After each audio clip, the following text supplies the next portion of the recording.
Hey everyone, and welcome to another episode of the Consciousness Road Trip podcast. I'm your host, Sarah Watt, and again we're joined by a special guest while we take a deep dive into the tools of access consciousness while we explore this amazing planet that we live on.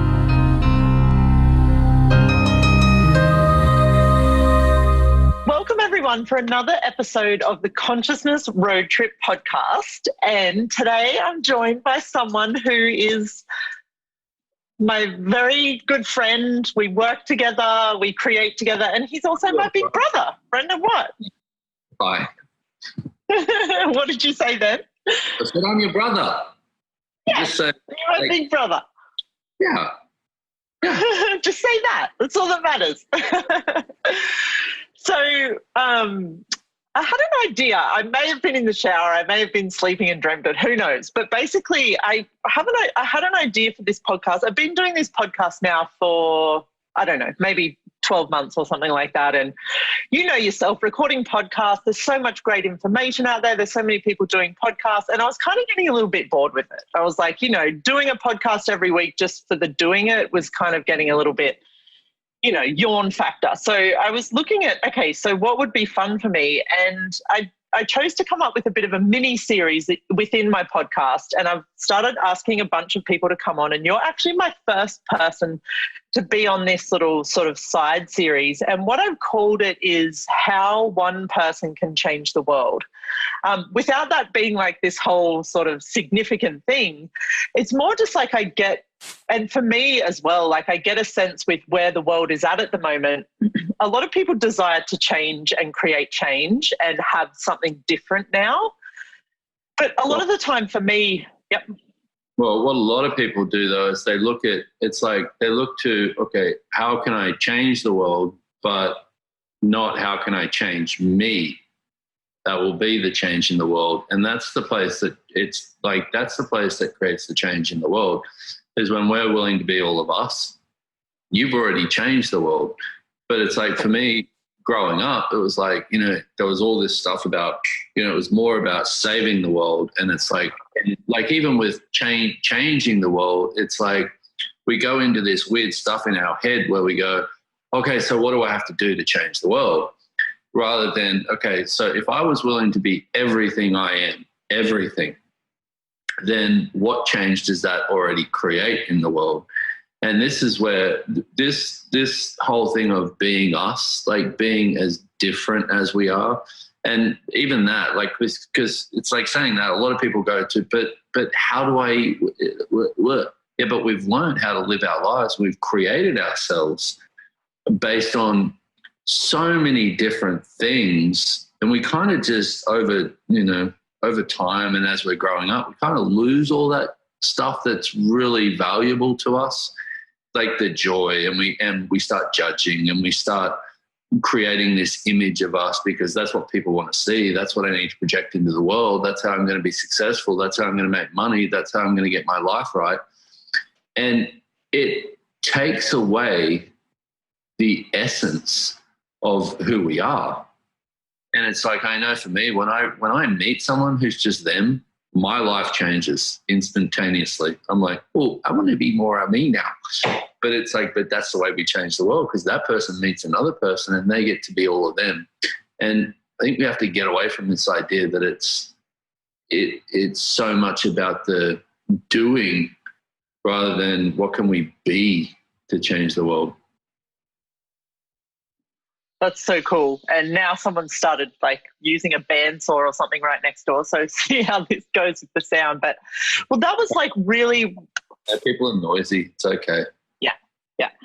I get over it, Sarah. And that's really why I wanted to get like a range of people on this podcast to talk about this, and that's really thank you. This is really where I wanted this to go, was to look at like because I have so many brilliant people in my life, but it's also like the person that you interact with, like exactly like you said, that person you come in contact with that might not even be. So what Brendon and I both do, work with, create with this thing called Access Consciousness, which is amazing. It's changed so much in both of our lives. And that alone, like everything you've just said as well, like access is part of who we be, but it's also the being you is so much more than that even as well. Because there's people that I meet that aren't in access that contribute to changing my life and changing the world.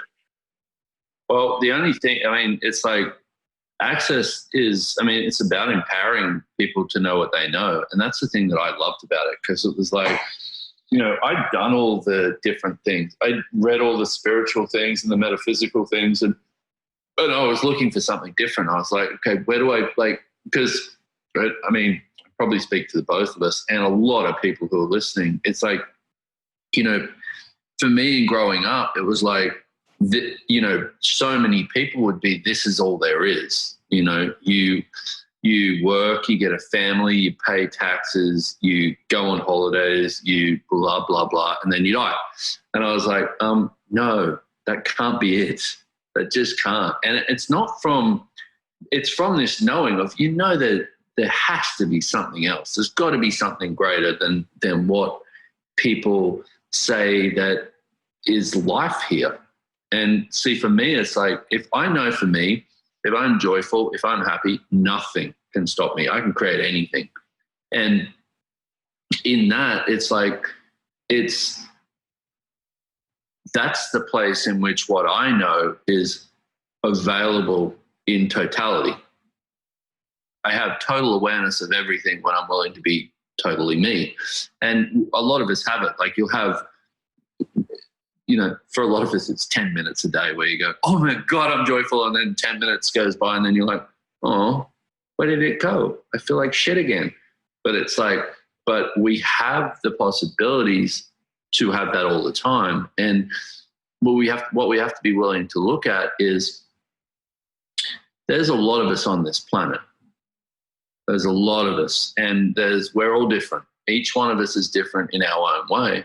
But what we do is we also have this level of awareness where if somebody you know or care about is having a bad day, you're aware of that also. So one of the things we do is we pick up on 98% of our thoughts, feelings, and emotions that come into our world that we pick up on, or that we're aware of, are not ours.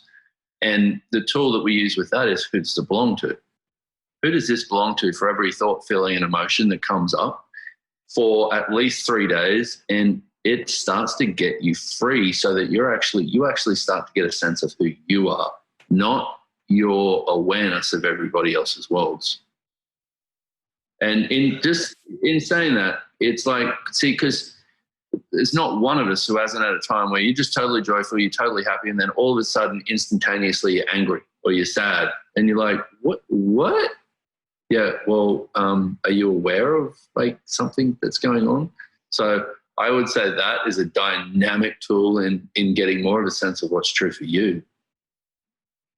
Yeah, and I remember when it's one of the real, you know, and it's so cool how a lot of the time we come back to these basic tools in Access. Like the Who Does It Belong To tool, you get introduced in Foundation. And, you know, Gary Douglas said, the founder of Access, said, if you guys are willing to run this nonstop for at least 3 days, you start to get to a point where you're like this walking, talking meditation, because the things that come into your awareness, you don't buy as yours. You start to have this space of like being more of that, having more of you available, because you're less inclined to choose what you're aware of that is going on in other people's worlds. Yeah, exactly. And you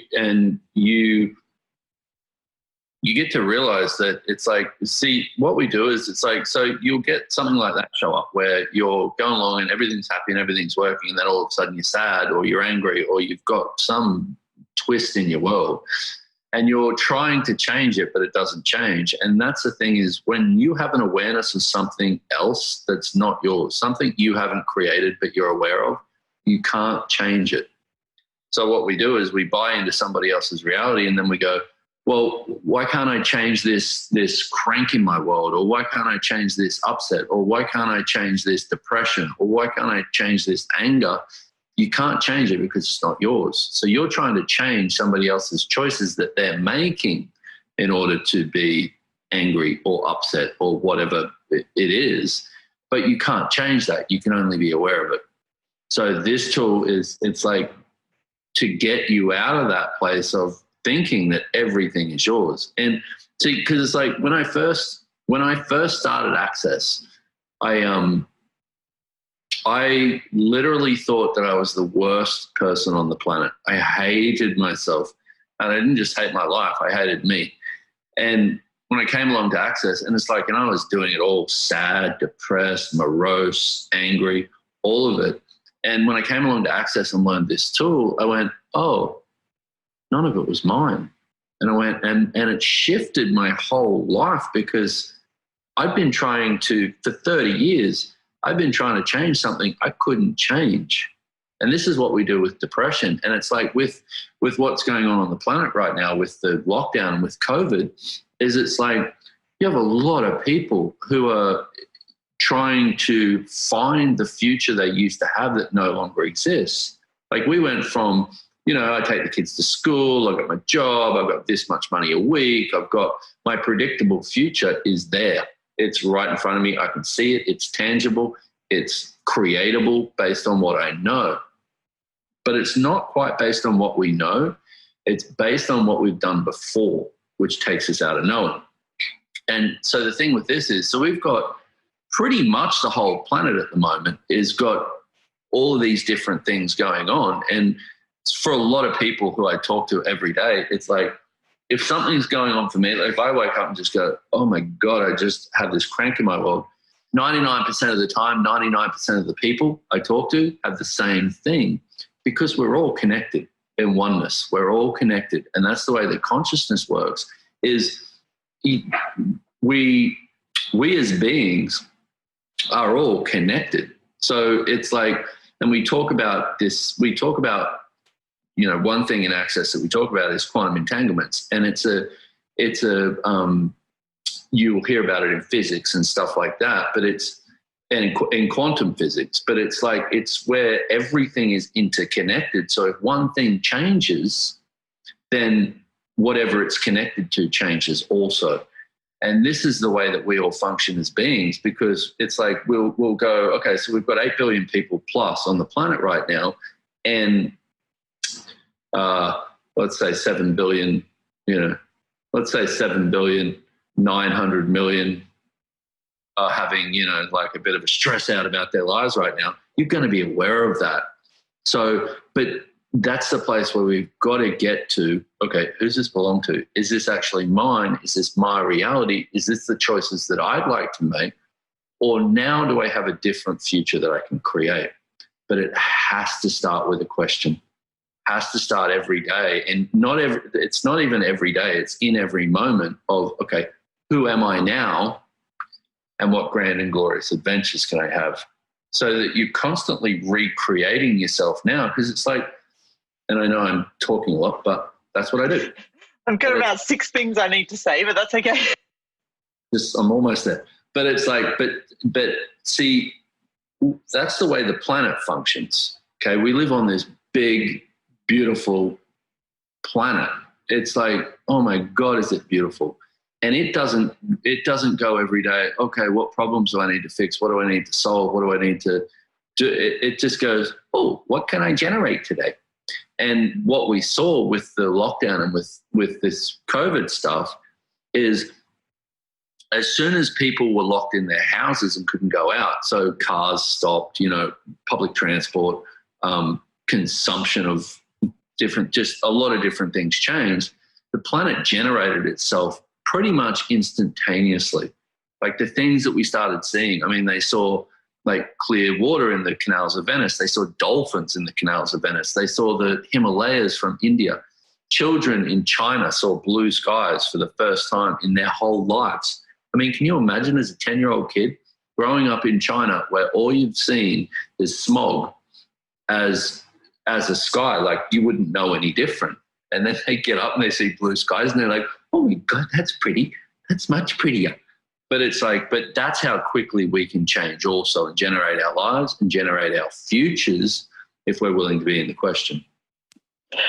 Cool. So rewinding back a little bit, like, because with this, you know, you say like a title for a podcast or the series like this, how one person can change the world. And it's like you said, you automatically go into this like, holy shit moment of like, where do I start with that? But where you started talking back there about the quantum entanglements thing, because we have this thing where, you know, we perceive everyone else as well, where we're connected to them, we pick up on the yuck.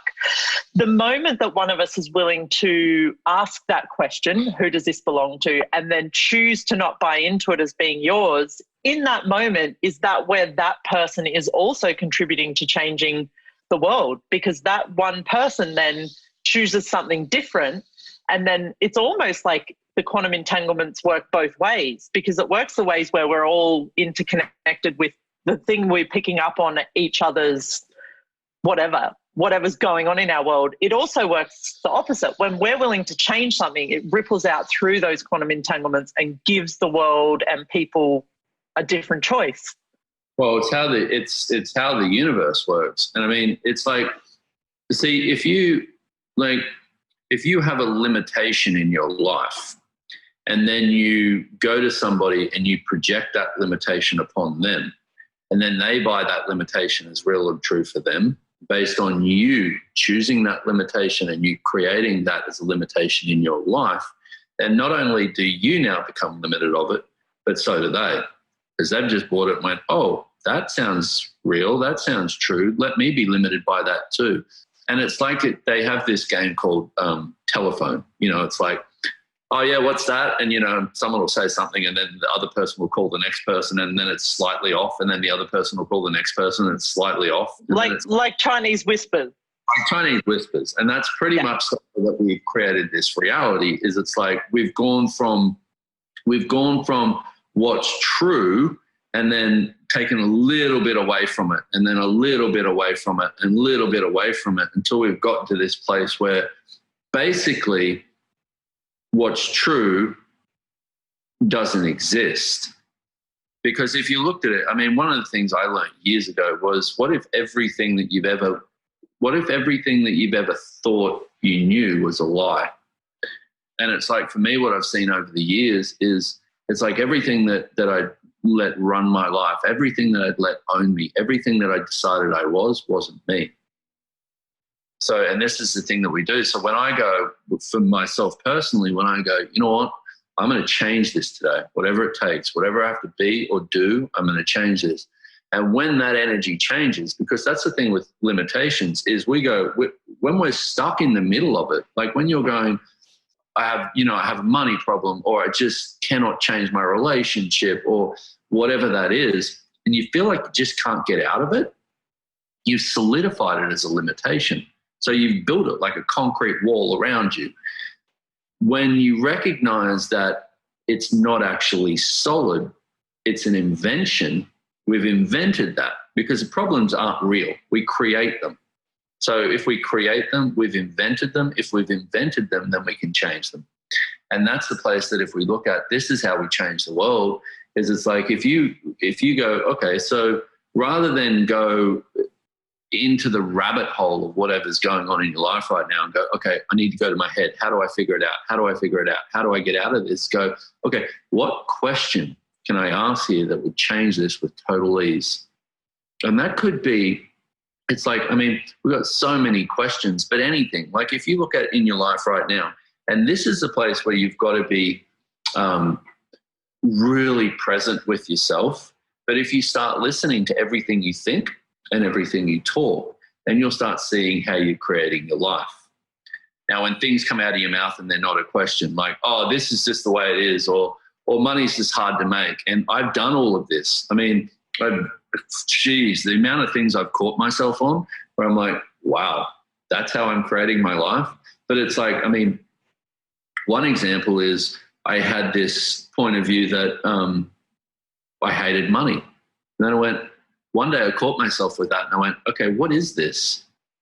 Another question, what is this? And I went, oh, is that my point of view? No. And I thought, where did I get that from?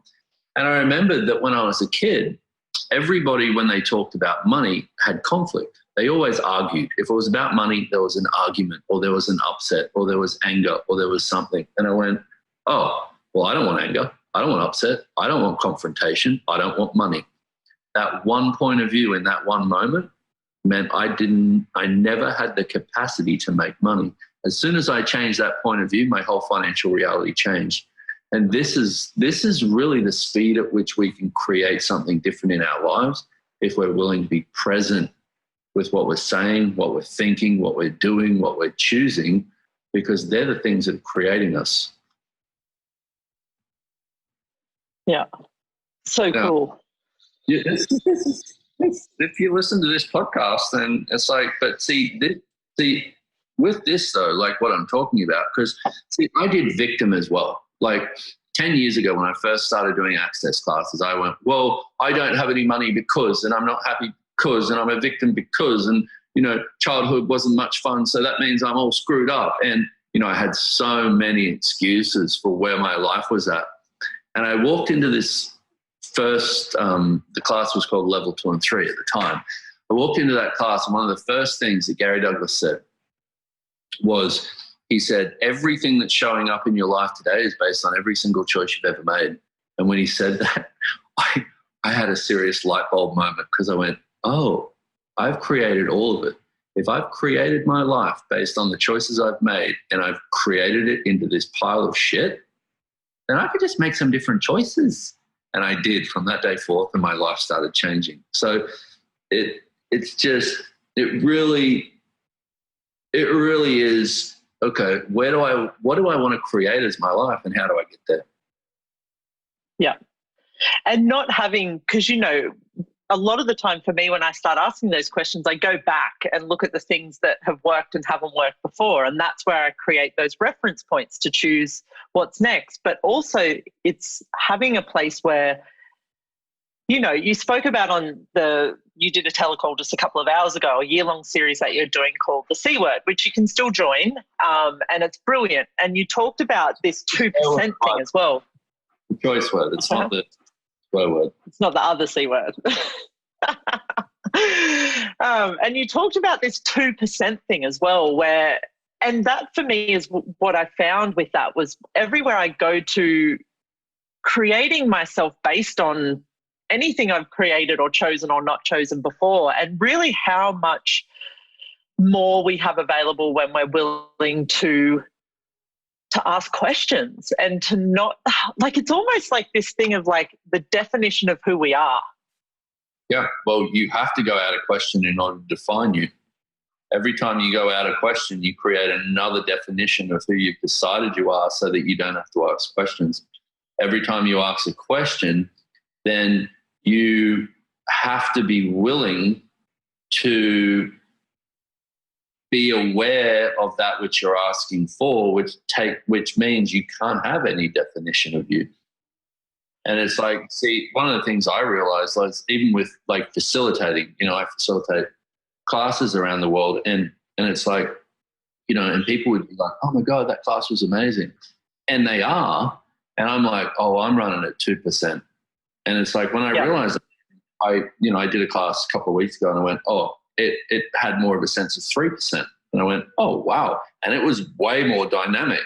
But even at that, it's like, and for most of us, like, and that's like, for me, even saying that, it would be like, because what I did before was, it's like, I had this image of, well, I'm a facilitator. I have to like show up in the world as like getting it right and stuff like that. Every time I did that, I went from 2% to 0%, you know, but that's what we do, is we create these images of us thinking that that's what we need to project into the world. But what the world really needs right now, and what more relevant, the gift of you, what you get to have right now is you. Like, because it's untapped. We don't even really know who we are. Because we go, oh, but I'm a mom, and I'm a dad, or, you know, and I work this much, and I earn this much money, and I live like this. Nothing wrong with that. But is that all you are, or is that just what you've defined yourself as? Yeah, and that's where it gets really exciting, because it's like, it's just so, but I guess that's also where people choose to shy away from that, because when they lose the definition of who they are, it's like, well, like it's like the stake in the ground of like, this is me as Sarah in the world. And where you take that away and you become undefined and only having whatever 10 seconds of choice to define anything or to choose anything, it's like in a lot of people's world, it would just feel like total chaos. Well, it is. It is total chaos. But it's like, but a lot of us have been taught that chaos is a bad thing. But chaos is the place in which question lives. Because see, it's like every time you ask a question, it creates multiple choices. Every time you make one of those choices, it opens up the doors to multiple possibilities. When you choose one of those possibilities, it opens up the door to thousands more possibilities. And then it allows you to actually receive that which you began with the question. So it's like in that you have, in that place of question to choice to possibilities to contribution, you have total receiving if you have no definition. So that would be, see, because most of us, what we've been taught with asking a question is we go, okay, so what question do I ask here so I get what I want? That's not to get you somewhere. Yeah. So I go, oh, well, I want to get from A to B. What question do I ask to get from A to B? Well, the universe just went, hey, look, I can get you straight to Z in 1 second. You can't even see that because you're only asking to get to B. And this is what we do with our lives is we go, well, see, because every time we make a decision about how our future should show up, we slow down the way that our future can show up because we can only choose to maintain that which we've decided we need in the future.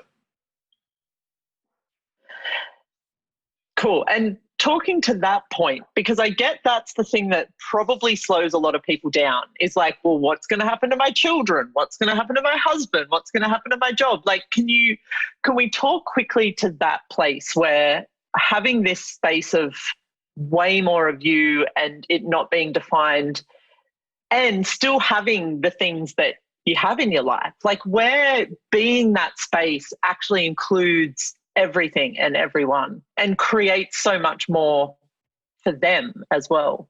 Yeah. Well, it's like, so every time you choose something that's actually true for you, then you create more for everyone and everything because you've become more. You allow others to reach themselves to become more. And see, what we do is it's like we've been taught to choose, like, you know, it's like what we, you know, as kids, it's like you choose something that was fun and joyful for you, but because that intimidated others, people would say, well, you're just selfish. So then you would go, oh, choosing for me is selfish.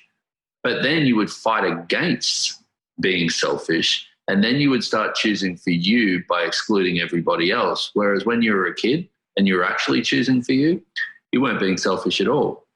You were creating you as greater, which allowed everybody else to be greater if they chose it. So in that, because see, what we do is the other thing with when we define ourselves, we can only, every time you define yourself, you confine yourself within that definition. Definition by definition alone is a limitation. So every time we define ourselves, we go from how big we are into shrinking down in order to confine ourselves within that definition. Then when it comes to choosing, you can't choose anything beyond that definition because it would undefine you. And that's where we start choosing just for us. We start choosing to maintain our image. We start choosing to maintain the definitions of us, which means we are just choosing for us. We're not actually allowing anything bigger. Now, in that though, it's like, see, because there are a lot of information that we've talked about in this, but it's like, okay, so how do I get out of it? You know, so let's look at it and go, okay, so what if I was choosing what was true for me here, what would I choose? And start being in the question with it so you can start looking at, okay, oh, I thought I liked that, but I don't really like it. So you can start getting clear on what your reality is. Yeah. And also to be aware that there's probably no one in the world you can look to get an example of this. Like, that it's nowhere where you can go, oh, I see this person doing that, so I'm going to do it as well, which is also another way we've really been taught how to choose, is to go on, oh, well, it worked for them, so it's going to work for me. Well, what we do is we try and find where we belong. We try and find where we fit. And it's like, so what we in order to find out where you belong, if you look to people to see where you belong, you also must, of necessity, adapt their beliefs. And then you start creating your life based on beliefs and constructs, which once again are lies. They're just invented realities. And that's the way we start creating ourselves. Now, what I've done, I've been here in Mexico for 5 weeks, because one of the things I realized was, in order to, I kept looking to people for some reference point for what it is to be happy, what it is to be grateful, what it is to be vulnerable, what it is to be different, what it is to be anything that I was looking at. And it's like, and what I realized was that I needed to start looking to nature and the planet to show me, because it has the true energy of what it is to be grateful. And yesterday, it's like, so yesterday I was doing gratitude. Today I was doing, okay, so show me what it is to be different. But yesterday I was doing gratitude, and I was laying out in the sun, and I was going, okay, so what is gratitude? From a total place of question, rather than, well, gratitude is I'm grateful for this, but I'm not grateful for that. That's not gratitude. That's judgment, because you're already trying to categorize what you're grateful for and what you're grateful not. True gratitude is gratitude for everything, because it doesn't allow you to judge anyone or anything. And so I was laying out in the sun, and I was like, okay, planet, will you show me what gratitude is? Will you show me what the energy is to be gratitude? And it was like, and I just was like, I started getting like the awareness of like everything around me, like the grass and the birds and the trees and, all the nature, but also the sun. The sun was shining down on everything, and everything was just receiving it with no point of view. They weren't going, oh, well, you gave me sunlight, you gave me life, and you gave me this, so now what have I got to give you? Total gratitude with total receiving. There was no judgment. It was not, well, you're not hot enough. Could it be a little hotter? It's a bit bright. It's none of that. It's total receiving. And I went, oh, but that energy. See, if we started looking to the planet and going, okay, will you show me what it is to be this, not to do it? Will you show me what it is to be this? Will you show me the energy of this? And you'll start, don't go to your head to try and think about it. You start getting a different sense of what things actually can be, what they will be, if you're willing to get out of your head and actually look to what is and not what you've been told. Yeah, because I also get, like you said, we've covered a lot in this podcast, and listening to this, like even I'm like trying to think about it and process it in my brain. And like, it's this thing of like, yeah, where is it now time that we can leap from here to there in one leap? Like you said, the universe will take you from A to Z without going via all of the other letters in the alphabet, if you're willing to choose it and to be that different. Well, it's like, but it's also starting with one choice. And see, for me, what I did for a long time was, it's like I would have an awareness of something I could get to. And then what I would do is I would stall my life until I found the choice, the one choice. What I realized over the years was it was just take a first step. And then see, because the way that choice works is you don't know the choice that's going to be available until you make the first one. Yeah. So you make that first choice, and then you go, oh, now I have all these other choices. Oh, now I have all these other choices. Oh, now I have all these other choices. And as you choose, you open up the doors to more possibilities. But it's all about, like, you have to be willing to, well, a couple of things. It's like you have to be willing to know that you know. Okay? And one of the things with that is if you look at your life and you look at your life and go, okay, so where have I made choices where I knew it wasn't going to turn out well, but I made them anyway? We've all had at least 10,000. I'm kidding. You probably have, but you can all think of one where you went, oh, I knew that wasn't going to work, but I did it anyway, and it didn't work. So you know that you know. So it's knowing that you know, but also knowing that each choice is only good for 10 seconds. I have screwed up more things in my life based on the choices I've made than most people have chosen.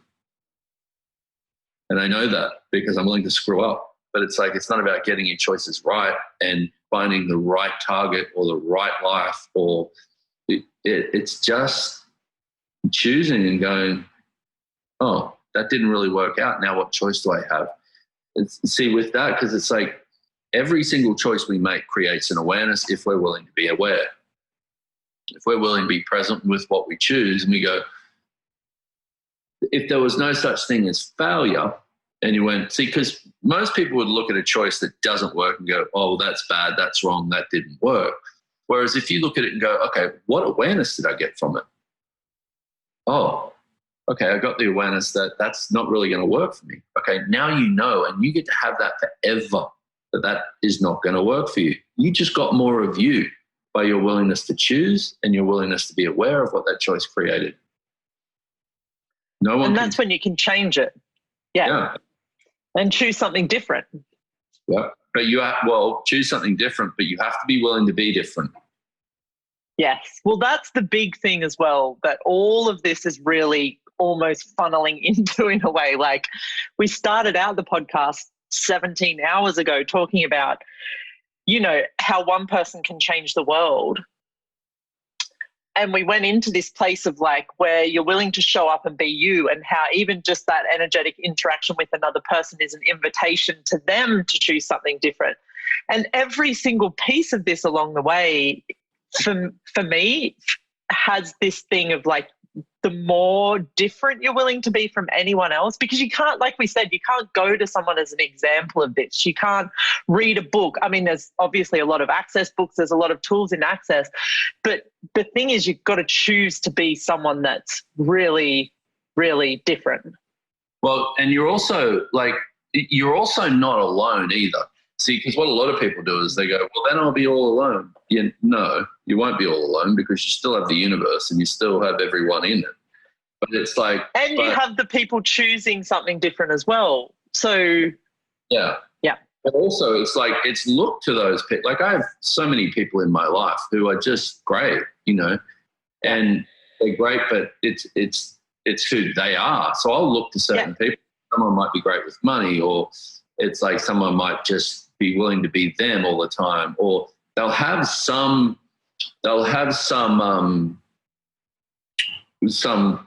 aspect, some quality to themselves that I admire or look up to. So rather than go, how can I be like them? I go, okay, so what would it take to have more of that? What would it take to be more like that? Not what would it take to be them? Yeah. As a kid, when people used to say, oh, I would give anything to have their life. And I remember hearing that as a kid going, I wouldn't. I don't want to be anyone else. I want to be me, but I don't know how to get there. Please, somebody help me. Please, somebody show me how to get there. Please, somebody show me how to be more of me. Then I found Access. This is so cool. So just one quick thing about this thing about loneliness seems to be coming up a lot. And I know the whole world, is in isolation in various forms at the moment. And also where this thing about being different and stepping out, like there's this element of you being by yourself. And you did just talk about it then, but can you just elaborate a little bit more on how we're truly connected to everything, and that there's really actually no such thing as being alone? Well, yeah. So for me, like I said, I've been here in Mexico for 5 weeks, and I've pretty much been on my own for 5 weeks. It's a ghost town here where I am. They've got the whole COVID thing going on, and it's like, and it's been interesting, the things that have come up for me, because I've had it too. But one thing I know is it's not mine and it's not real. So, which is great in one sense and easy to say. I can say that and go, oh yeah, that's easy to, but it's been challenging because I've had to look at certain things. And when I go to, I need somebody to be around, I need somebody to talk to, anytime I go to, I need, then I'm turning away from what I can choose and what I can actualize as something different. So it's not about not seeing people or loneliness is wrong or whatever. It's about looking at it and going, okay, so what am I choosing this for? Am I choosing it before? I'd actually just like to sit down and have a drink with someone. I'd like somebody to chat with. Am I choosing it for that? Or am I choosing it because there's something showing up in my world right now that's so different that I don't want to look at? Because if I look at it and if I choose it, I will be that different that being alone will be from a space of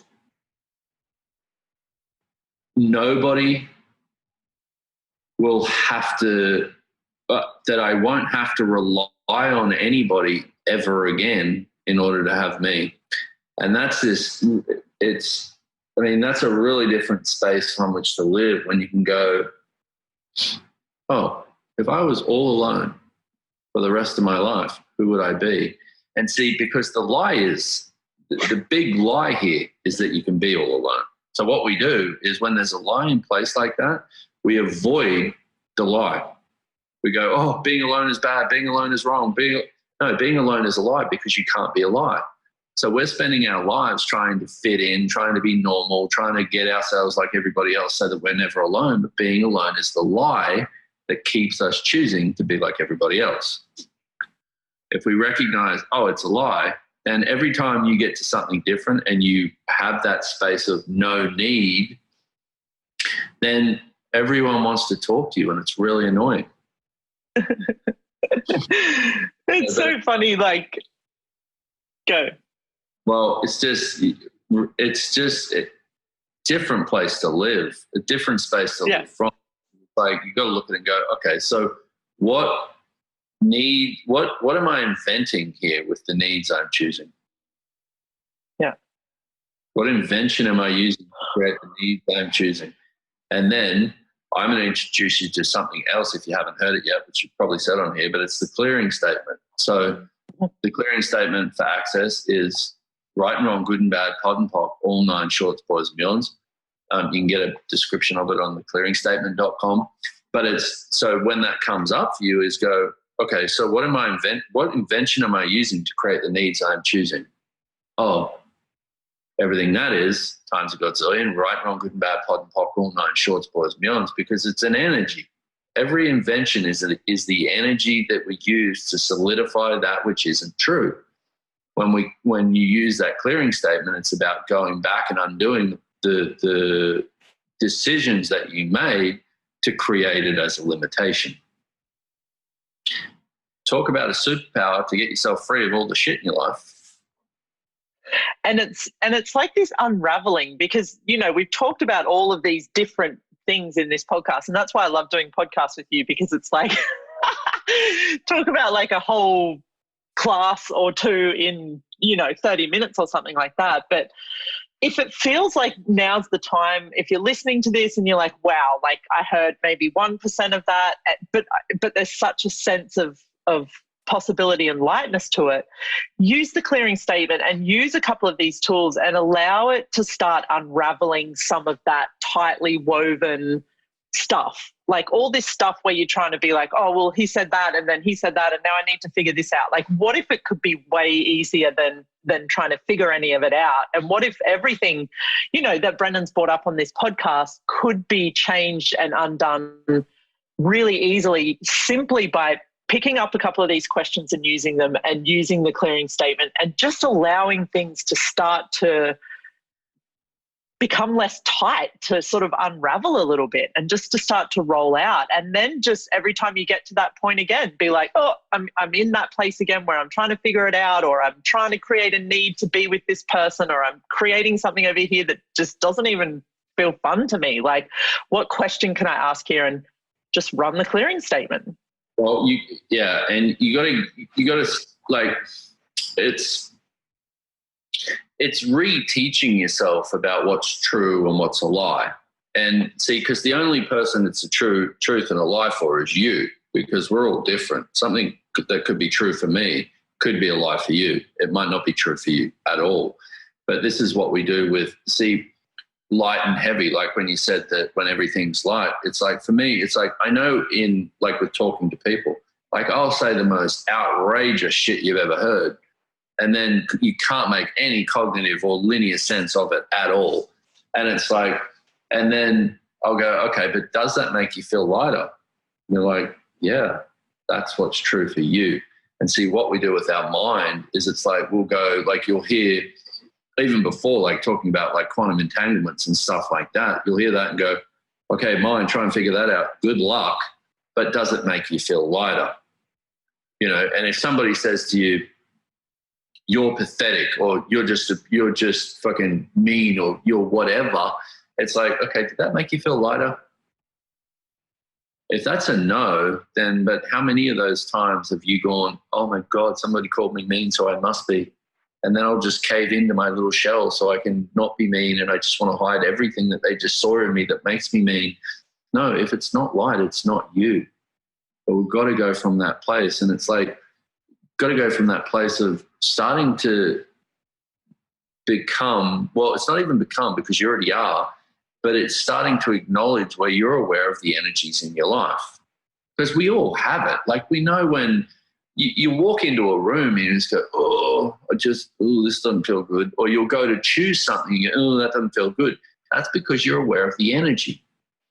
But if we start choosing our lives that way and we start going, yeah, that's heavy, that's not going to be a good thing, then you start getting to a different place and you go, okay, so if I choose this, what's my future going to be like? If I choose this, what's my future going to be like in 5 years? Based on that energy, then you can start creating yourself from what's true for you, not from what you've been told you are.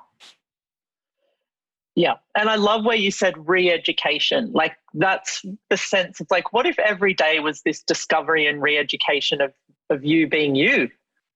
Well, yeah. And now more than ever, it has to be. It's like, it has to be if you want a different future. Because it's like, the stupidity on this planet right now is just blatantly obvious.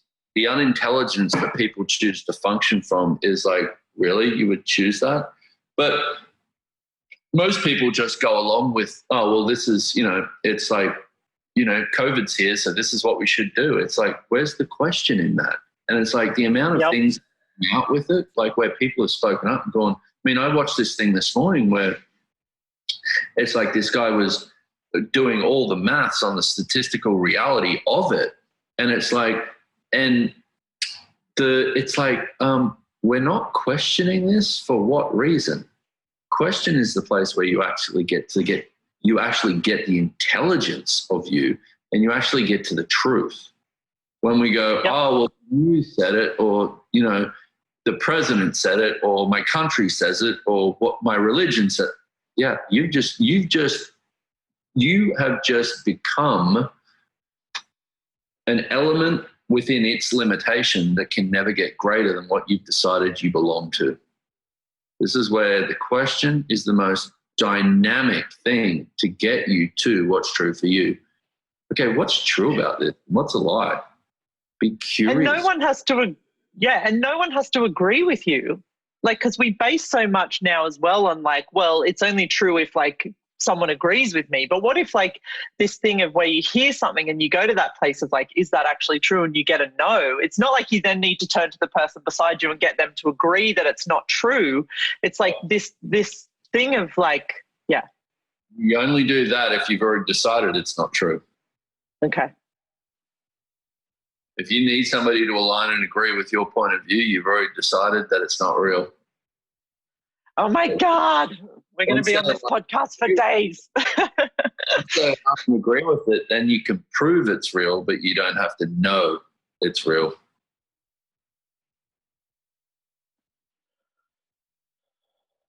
Yep. Wow. We're not the brightest crowns in the box sometimes. So. But it's like we've undersold ourselves because we actually are. We actually, like you said from the beginning, and what I fucking love about Access as well is it's empowering you to know that you know. And it's that we all know what we know, and we just discount it at every opportunity in order to whatever. Who even cares why we discount it? It's just this thing of like, because we're idiots? No. Because you don't want to be wrong, and the only way to not be wrong is to be right. And we don't want to be different. Well, you don't want to be different, but you can't be different if you've decided you need to be right, because you've eliminated choice. Now, when you've only got, well, I'm wrong or I'm right as a reality, then you can only choose that which validates the rightness of you, or choose that which proves to others the judgments that you have of yourself about how wrong you are. So if you're not wrong and you're not right, what are you? Infinite. Free. Chew on that one for a little while, kids. Like, once again, it's like I'm still working my ass off dynamically on this. You know, this is not, I'd love to say, oh, yeah, it's just, oh, I'm being right, I'm giving that up. No, it's I've been choosing it for a long time, you know, judgment. So it's like, so for me, it's like, because see, judgment for me is like a rabbit hole that I get sucked down backwards. I'm like, where did me just go? What happened? Why do I feel like a big fat pile of smelly shit right now? Yeah, because I'm judging myself. But it's like this, what I've seen and what I'm aware of right now is, it's like, well, let's just say this. My sense is that we're at a place right now where we can really get out of it. But you can't get out of judgment if you're not willing to be different. It's never going to happen. Because if you had no judgment, can you even ponder how different you would be if you never judged yourself? Yeah. Oh my God. I would be like a Martian. I'd be like a big marshmallow just rolling around the place, having a great old time. I'm being you, because there'd be nothing to judge. There'd only be to be. Yeah. And that really, to wrap it all up and do this thing where it's that's exactly where we started. How one person can change the world is you, and it's that. And it's that place of, that well, you don't Well, I'm just going to add in one other thing. Because what a lot of us do with changing the world is we see changing the world as changing the people. You cannot change anyone but you.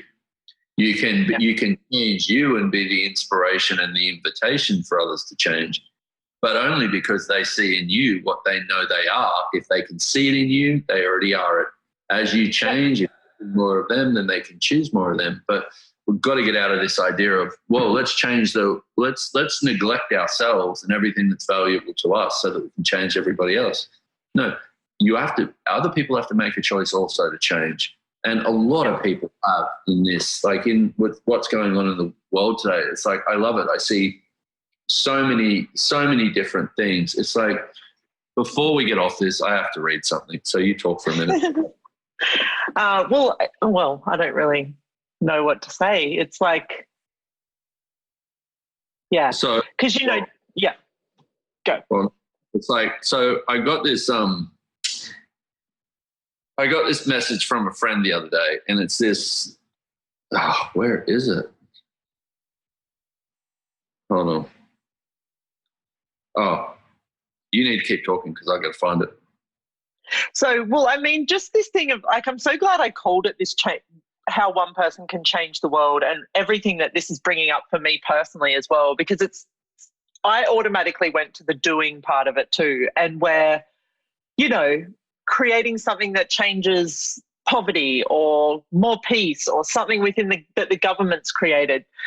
Whereas there's not really anything that you can't change when you're willing to show up and be all of you and be that difference where you walk through the world as you. And then from there, as you're choosing more of that, not only are you the invitation for other people to choose it, but then you start to open up doorways of what else is possible beyond anywhere where we've thought what changing the world even means.